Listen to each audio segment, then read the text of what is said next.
The Chiefs have done it again. Mahomes saying afterwards, "We are never underdogs." Crowned champions after a challenging Super Bowl game. From one side of the country to another. I think the coaching changes makes a big difference. Our DC Bureau takes a look at who fans were cheering on for the big game. Road racing kicks off in South Florida. Done a lot of work, so it's good to see that it pays off. For the first race of the 2024 season. And celebrating the Year of the Dragon. To really recognize traditions and all of that. For the Lunar New Year. These stories and more coming up on Newsbreak. Hello, South Florida. I'm Anthony Cruz. I'm Valentina Gaspari. Today is Monday, February 12th, 2024. Live from the Lee Kaplan School of Journalism and Media in North Miami. This is Caplin News. A high-profile church, the scene of a deadly shooting. This morning, authorities are learning more about the shooting that took place at a high-profile church. Lakewood Church in Houston is led by famous pastor Joel Osteen. Authorities say a woman in a trench coat entered the church with a rifle and a child with her as she began to fire. Police shot and killed the shooter at the scene. A 5-year-old kid was shot as well and is in critical condition. Another victim is a 57-year-old man. Both officers, the officer and agent, engaged, striking the female. She's deceased here on the scene. The shooting happened during a break in services, which Osteen said would have been worse if it had happened during service. I-75 through Southwest Florida is back open this morning as Kaplan's Paula Civil reports a tragic weekend plane crash shut it down over the weekend. When you buy a home that backs up to the interstate, you think a little traffic noise will be your biggest problem. And it's maybe another 150 yards or so, and thank God for that barrier. Today, Javid Kapadia is grateful for the sound barriers for another reason, and grateful his kids weren't home Friday around 3. Yeah, I was upstairs getting ready to go to the gym, and all of a sudden I heard an explosion, or sounded like an explosion. My house shook. Kapadia ran outside to see these billowing clouds of black smoke, and a smell so strong he could taste it. Maybe about 150 yards or so south of my house, and I just started smelling jet fuel. I thought maybe it was an oil tanker or something like that exploded. He and other neighbors, still shook up, walked through Kapadia's toward the smoke and up to the sound barrier. A portion of it now sliced in half. They would come to learn a plane's wing did that. First, I couldn't even tell what it was. It was just a cloud of smoke, and I just saw the landing gear. So I couldn't even really see the plane because it was just on fire, and it was just so much smoke. Parts of the plane, oxygen tanks scattered deep behind his home, but he isn't just fortunate for that sound barrier. Very, very fortunate, especially for that pilot who really did everything he could to save lives on the ground. Because imagine if he was just right over that barrier. That could have been one of our homes right over here. It could have been our home. It could have been these homes right back here. For Caplin News, I'm Paula Silva. A car was found submerged in a South Florida lake and was found with human remains left inside. Police claim that the remains found in the car in West Palm Beach yesterday could be up to 30 years old. The car that was pulled out of the water was a late 1980s model and was found still relatively intact. We don't know how the car wound up in the water, but presumably when that car went into the water several decades ago, none of what's behind us was here. Police theorize that the driver was driving off the interstate and lost control of the lake, dying in the process. The car was found almost 15 feet deep in the lake and about 40 feet away from the shore. A volunteer diver, Dave Yurkovich, was the one to find the car while using a sonar device. Turning to football, it turns out that Karma is the guy on the Chiefs and the Super Bowl ring is coming home with him. CNN's Andy Scholes broke down last night's overtime thriller from Las Vegas. Well, the very first Super Bowl here in Las Vegas certainly did not disappoint. And Taylor Swift making it from Tokyo in plenty of time to support her boyfriend Travis Kelce in Super Bowl 58 against the 49ers. But for much of this game, Chiefs fans very nervous watching the team because they could not get anything going against that 49ers defense. The Chiefs with one of their worst offensive performances in the first half in years. But when it mattered the most, Patrick Mahomes, like he always does, just coming through in the clutch. We are truly watching a legend. Mahomes leading the Chiefs on a fourth quarter drive to tie the game at 19 to send the game to overtime. It's just the second overtime game in Super Bowl history, and in OT, down 3, Mahomes had the chance to go 75 yards to win the Super Bowl. and he made all the plays, driving the Chiefs right down the field, ending on a 3-yard touchdown pass to McCole Hardman to win Super Bowl 58, 25-22. This is the third Super Bowl title for Mahomes in 5 years. The Chiefs, the first team to go back-to-back since the Patriots did it in 2005. Mahomes, he was an underdog in this game. The 49ers were 2-point favorites, and Mahomes saying afterwards, "We are never underdogs." And the Chiefs really cementing themselves as one of the best dynasties this league has ever seen. And their head coach, Andy Reid, winning his third Super Bowl title. And he said, what is he going to do to celebrate? Just like the last 2 Super Bowls, he's going to go enjoy himself a big old cheeseburger. That was CNN's Andy Scholes reporting from Las Vegas. This was the Chiefs' third championship ring in 5 years, cementing them as a modern NFL dynasty.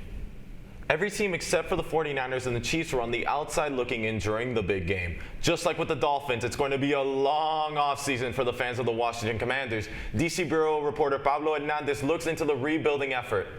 Sports bar Franklin Hall in Washington, D.C. is hosting a watch party for Super Bowl 58. Making the Super Bowl is the main goal for every NFL team, especially for the hometown team, Washington Commanders. They have made plenty of changes to their roster in order to compete for a Super Bowl. Making changes after a failed season is normal in the NFL. For example, look at the Miami Dolphins, who fired Vic Fangio in order to hire brand new defensive coordinator Anthony Weaver. In the case of the Washington Commanders, they made a whole rebuild of their front office and the coaching staff. They hired former Cowboys defensive coordinator Dan Quinn to be their head coach, hired Cliff Kingsbury to be their offensive coordinator, and Brian Johnson to be their assistant offensive coordinator. I think it's overdue, but I think it's going to be a welcome change for them. I think they just needed to change ownership and coaching staff and just basically clean house with everyone. With the changes to the coaching staff, it's possible that the Commanders can make a Super Bowl run in the near future. Fans are excited for what the future holds with this new coaching staff. With the new head coach, Dan Quinn, he did a great job with the Seahawks and with the Cowboys. I think it's a bright future ahead for the Redskins. In 2 to 5 years, yes. I think the coaching changes makes a big difference. With the brand new coaching staff, the Washington Commanders are hopeful to make a Super Bowl run in the upcoming years. Reporting from Washington, D.C., for Caplin News, this is Pablo Hernandez. It is that time of year when many people celebrate what is known as the Lunar New Year. This is one of the most important and biggest celebrations for the Asian culture. As WKMG's Jerry Askin reports, it is the time of year of the dragon, and many people are showing up to celebrate. But it is the most important holiday for a lot of Asia. Mimi Chan helped organize Saturday's Lunar New Year celebrations in Orlando, where so many took part in numerous traditions, all to celebrate Asian culture, good fortune, and usher in positivity. The firecrackers and the loud music, which scares away all of the evil and the negativity. It really symbolizes family reunions coming together, new energy, new life, prosperity, and good health. We're at the Wallam Kung Fu Temple, and it is actually the first Kung Fu temple built in America by my father, Grandmaster Chan. My father is from the southern part of China, but came over here to actually live out that American dream. Chan is also the director of Make Us Visible Florida and helped pass legislation last year to include Asian American and Pacific Islander history in the state's public schools. As Asian Americans, it's important for us to celebrate our identity and also know that this is also a very American tradition now. And for many, they say it's important, especially for the younger generation to help carry on these traditions. Why did you all want to be a part of this? Because it helps us spread the culture and also helps other people learn about this culture that not many people are very experienced with. For the future generations too, to really recognize like traditions and all of that, and it's important. That was WKMG's Jerry Askin reporting. Lunar New Year celebrations last up to 16 days and will end with the Lantern Festival held on February 24th. A big rivalry game for the Heat against the Boston Celtics. That's still ahead, and so is the story. If you aren't here, make a point in coming here. Like this Farah event has just been so much fun. Racers coming together to celebrate their sport at the Homestead Miami Speedway. Newsbreak will be back in 2 minutes. Severe weather can strike anytime, anywhere, but there's a simple way to stay safe. Hey, Jim Cantori here. I stay safe in dangerous weather by planning ahead.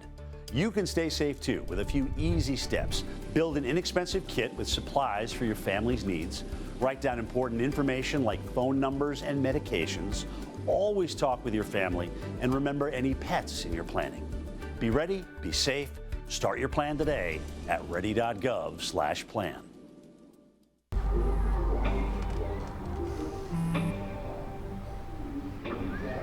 I don't know why you're so sad. You've got a roof over your head. You gotta stop with that depression stuff. That's what white people think. You all right? It just feels like it's coming from everywhere. Do you want to talk about it? You can talk to me if you're feeling sad. Whenever you need to talk, I'm here, okay?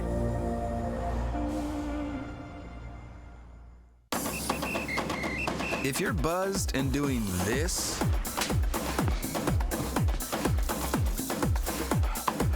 to make yourself feel okay to drive, ZWX.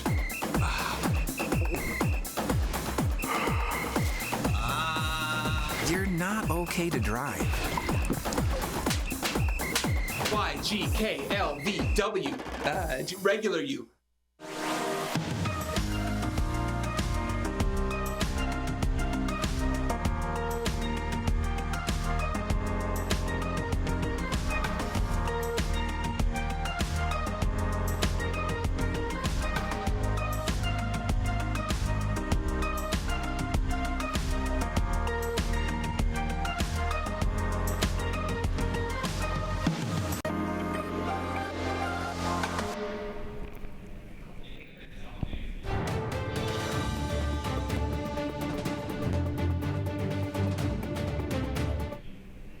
A hot weekend, burning rubber right here at Homestead Miami Speedway.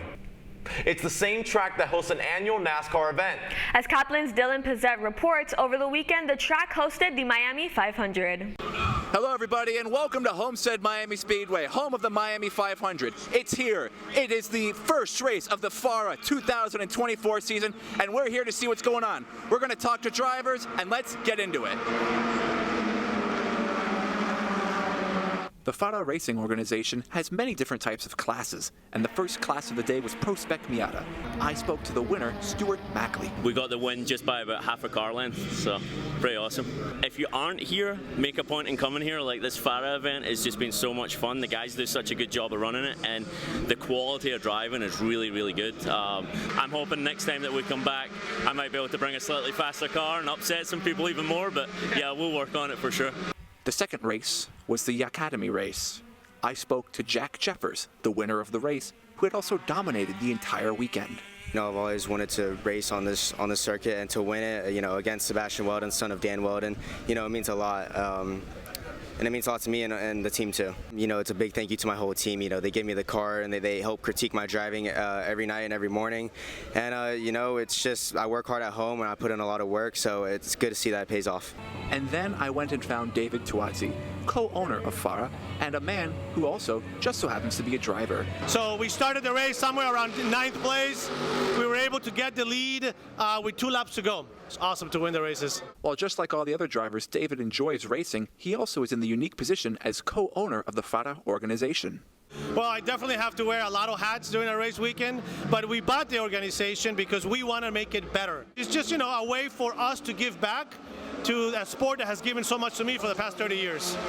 If you're watching this and you're disappointed you missed out on this amazing race, don't worry, FARA returns to Homestead Miami Speedway at the end of March. I'm Dylan Pizzette reporting for Caplin News. This morning, the Heat's win streak hits a roadblock in the best team in the league. Tyler Hero was determined to redeem the team's 31-point loss in Boston 2 weeks ago, scoring 10 out of 24 points, including 2 big threes during the Heat's fourth quarter rally. But unfortunately, it was not enough. The final score was Celtics 110, Heat 106. The Heat won't have much time to dwell on the loss, though, as they face another rival in the Bucks tomorrow night. That's all the time we have for Newsbreak today. I'm Valentina Gaspari. And I'm Anthony Cruz. Get more news anytime at caplinnews.fiu.edu.